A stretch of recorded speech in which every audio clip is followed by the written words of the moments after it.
Presiden Gibran Rakabuming Raka buka suara soal komitmen dan dorongan pemerintah agar rancangan Undang-Undang RUU Perampasan Aset yang diyakini mampu memperkuat upaya pemberantasan korupsi segera dibahas dan juga disahkan. Gibran menyampaikan pandangannya soal RUU Perampasan Aset sebagai instrumen kuat melawan korupsi. Gibran mendorong pengesahan perampasan aset untuk mengembalikan kerugian negara akibat tindak pidana korupsi yang selama ini sulit dipulihkan. Gibran mengutip data Indonesia Corruption Watch atau ICW soal potensi kerugian negara akibat korupsi pada periode 2013 hingga 2022 mencapai 238 triliun rupiah.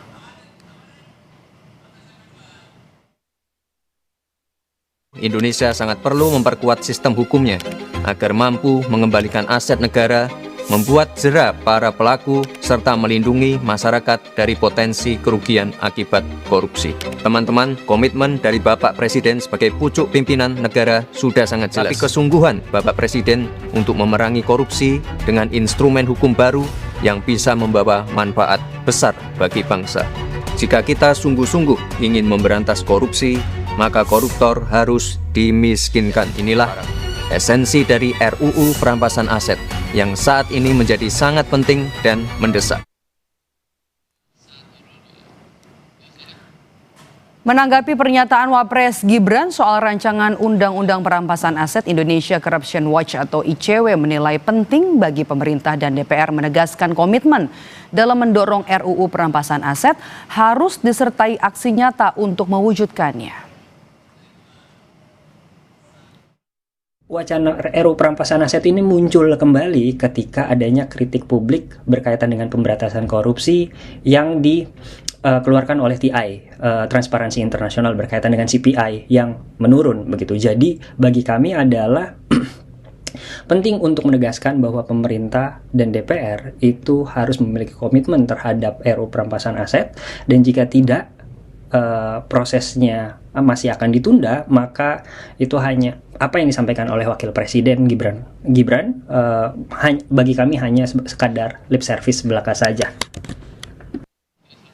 Kita akan bahas komitmen pemerintah memberantas korupsi melalui RUU Perampasan Aset yang disuarakan oleh Wakil Presiden Gibran Rakabuming bersama politisi Partai Solidaritas Indonesia atau PSI Valdo Maldini dan juga peneliti Pusat Kajian Anti Korupsi atau PUKAT UGM Zainur Rohman. Selamat petang, Bapak-bapak. Selamat petang, Mami. Selamat sore. Oke, saya mau ke Mas Valdo terlebih dahulu. Apa tujuan Wapres Gibran Rakabuming mengungkapkan pemikirannya di kanal digital untuk disampaikan kepada publik? Tapi jangan dijawab dulu, kami jeda sejenak saudara. Kami akan bahas ini usai jeda di Kompas Petang sesaat lagi.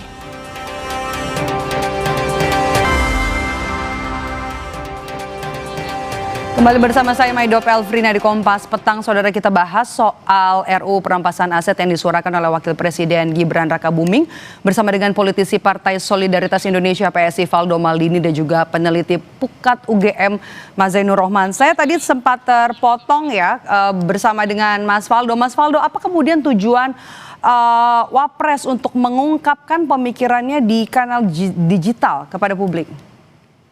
Ya, pertama kita harus lihat ini dalam konteks yang tepat ya, bahwa Mas Wapres nggak sedang bikin janji baru. Beliau itu sedang mengingatkan ini tentang kebutuhan instrumen hukum yang sangat penting untuk memperkuat pemberantasan korupsi, Mbak. Dan kami kira ini leadership, yaitu mengingatkan arah, memastikan negara tidak kehilangan momentum. Karena momentumnya hari ini penegakan hukum sangat kuat di masa pemerintahan Pak Prabowo.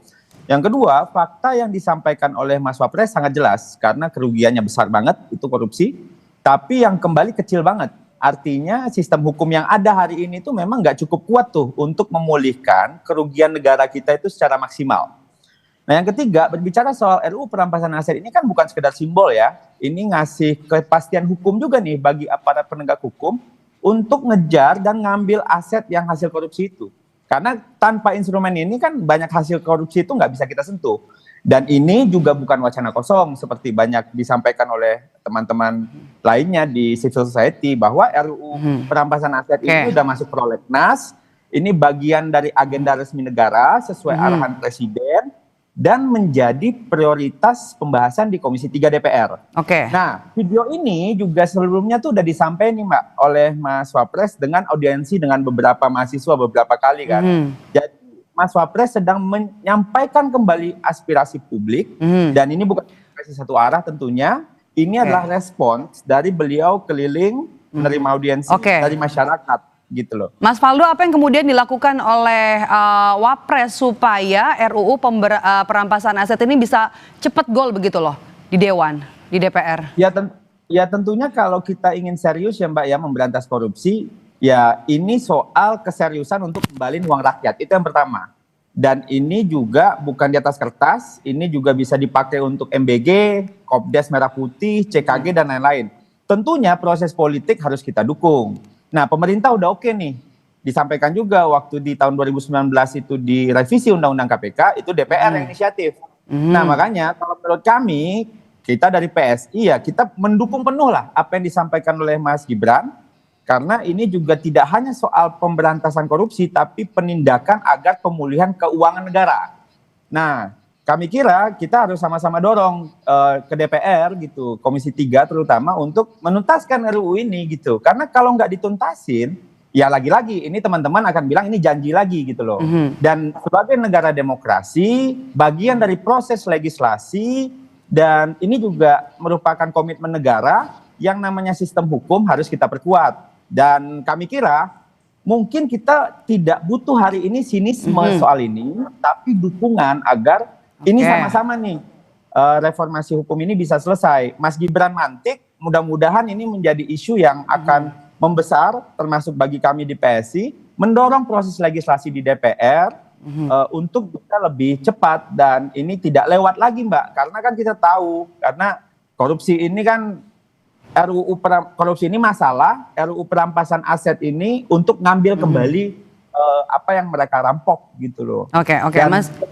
Orang pemimpin ngingetin, bukan komunikasi politik, ini komitmen untuk memastikan negara hadir di pihak masyarakat. Oke, Mas Zainur, apa yang harus dilakukan Wakil Presiden supaya soal perampasan aset tidak hanya jadi wacana saja? Ya aksi nyata dong. Kalau hanya sekadar pidato, Presiden Prabowo sudah lebih sering dan banyak berpidato soal itu.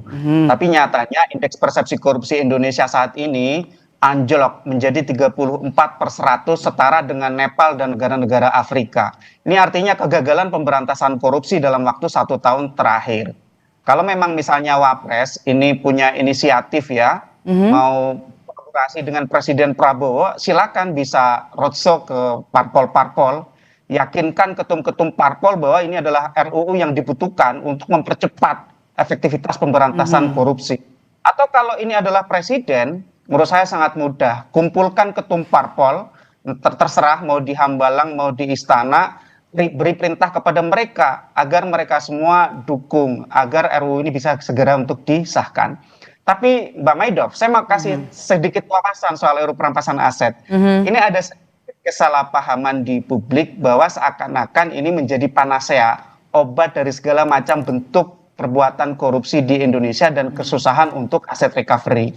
Padahal sebenarnya RUU perampasan aset itu kalau dibaca dengan teliti, itu adalah komplement. Dia bersifat pelengkap dari Undang-Undang Tindak Pidana Korupsi dan Undang-Undang sektoral lainnya terkait dengan tindak pidana yang bermotif ekonomi. Jadi Mbak Maidof, dia hanya bisa dilaksanakan, bisa diterapkan dalam kondisi tertentu. Yang pertama itu ketika tersangka atau terdakwa atau terpidananya itu melarikan diri. Yang kedua tidak diketahui keberadaannya. Yang ketiga meninggal dunia. Yang keempat diputus lepas.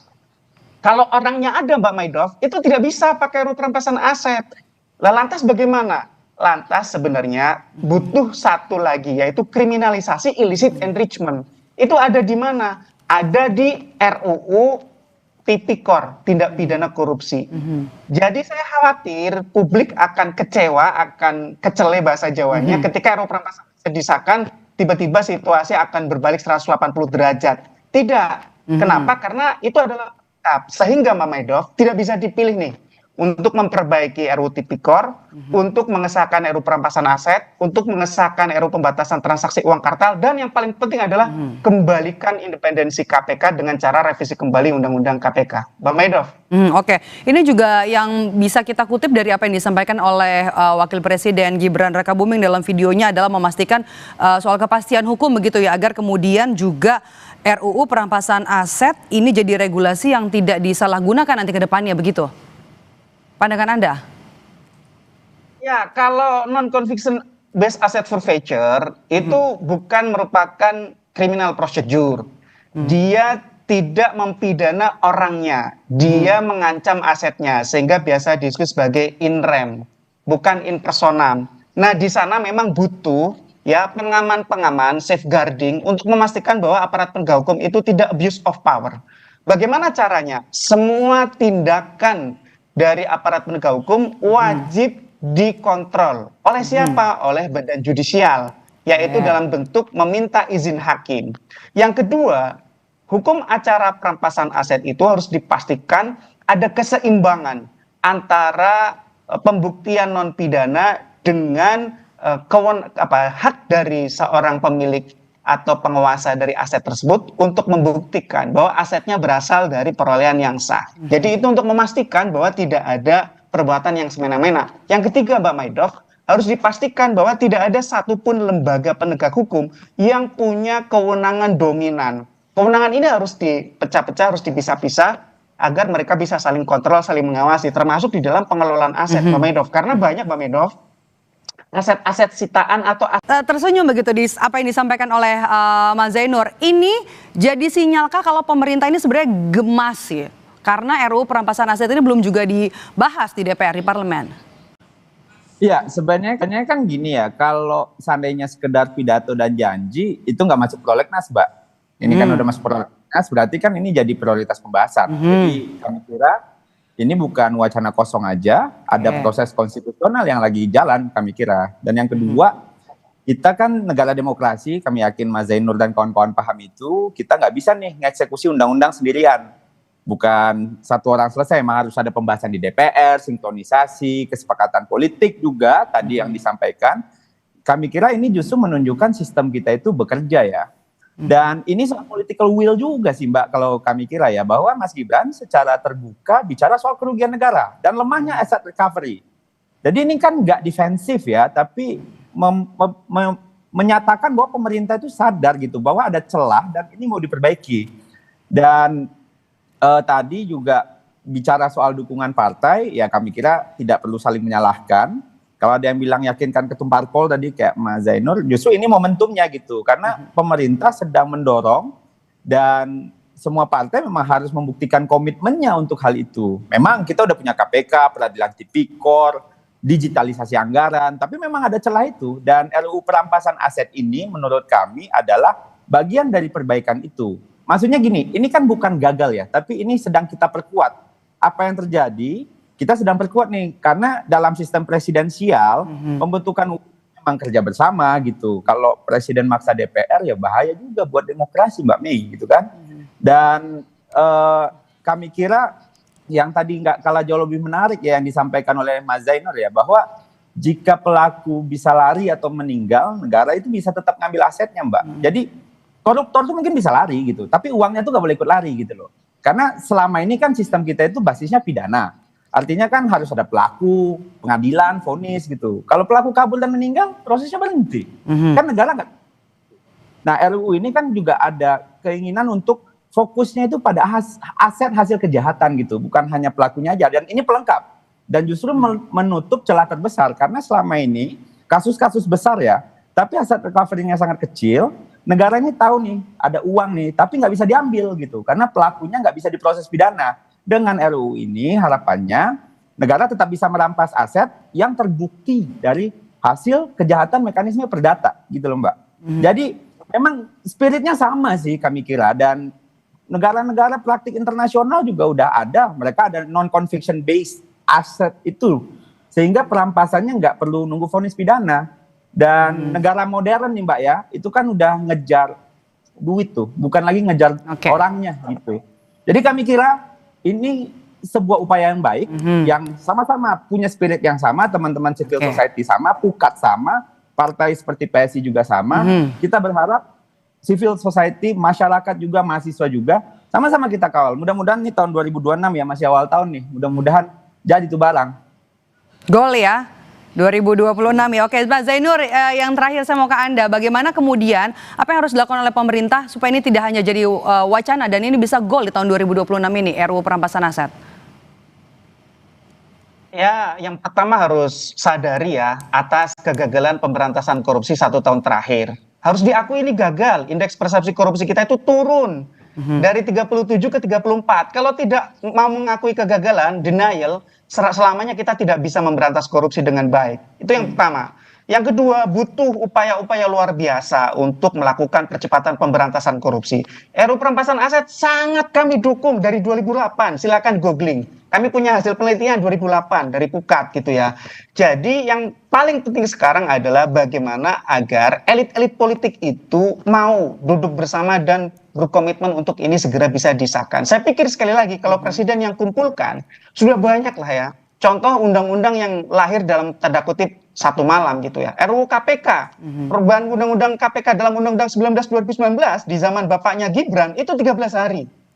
Di undang-undang TNI zamannya Pak Prabowo ini berapa hari? RUU Minerba berapa hari? Semuanya kilat gitu ya. Tapi begitu RUU perampasan aset puluhan tahun. Prolegnas itu dari 2010, 2012, 2015, 2023 dan sekarang 2026. Artinya kita akan lihat bagaimana komitmen elit-elit politik itu apakah memang mereka serius. Yang kedua Mbak Maidoff, harus meaningful participation, harus pakai partisipasi yang bermakna. Jangan hanya sekadar asal disahkan tapi isinya ampas. Kenapa? Karena sangat mudah untuk mentwist ini. Saya sangat paham gitu bahwa ini bisa macan ompong gitu ya. Yang ketiga, tidak cukup ini saja, butuh dilengkapi dengan perubahan Undang-Undang Tipikor, perubahan Undang-Undang KPK, dan juga pembatasan transaksi uang kartal dengan mengesahkan RUU pembatasan transaksi uang kartal. Mbak Maidoff. Oke, kita tunggu nanti apakah bisa digolkan di DPR 2026 ini RUU perampasan aset. Terima kasih sudah bergabung bersama kami, Mas Zainur Rohman dari Pukat UGM dan juga dari PSI Valdo Maldini. Sehat selalu, Bapak-bapak. Terima kasih. Usai jeda saudara, kami kembali dengan informasi putaran kedua perundingan nuklir antara Amerika Serikat dan Iran dijadwalkan pada Selasa esok di Jenewa, Swiss. Presiden Amerika Serikat mengancam akan mengerahkan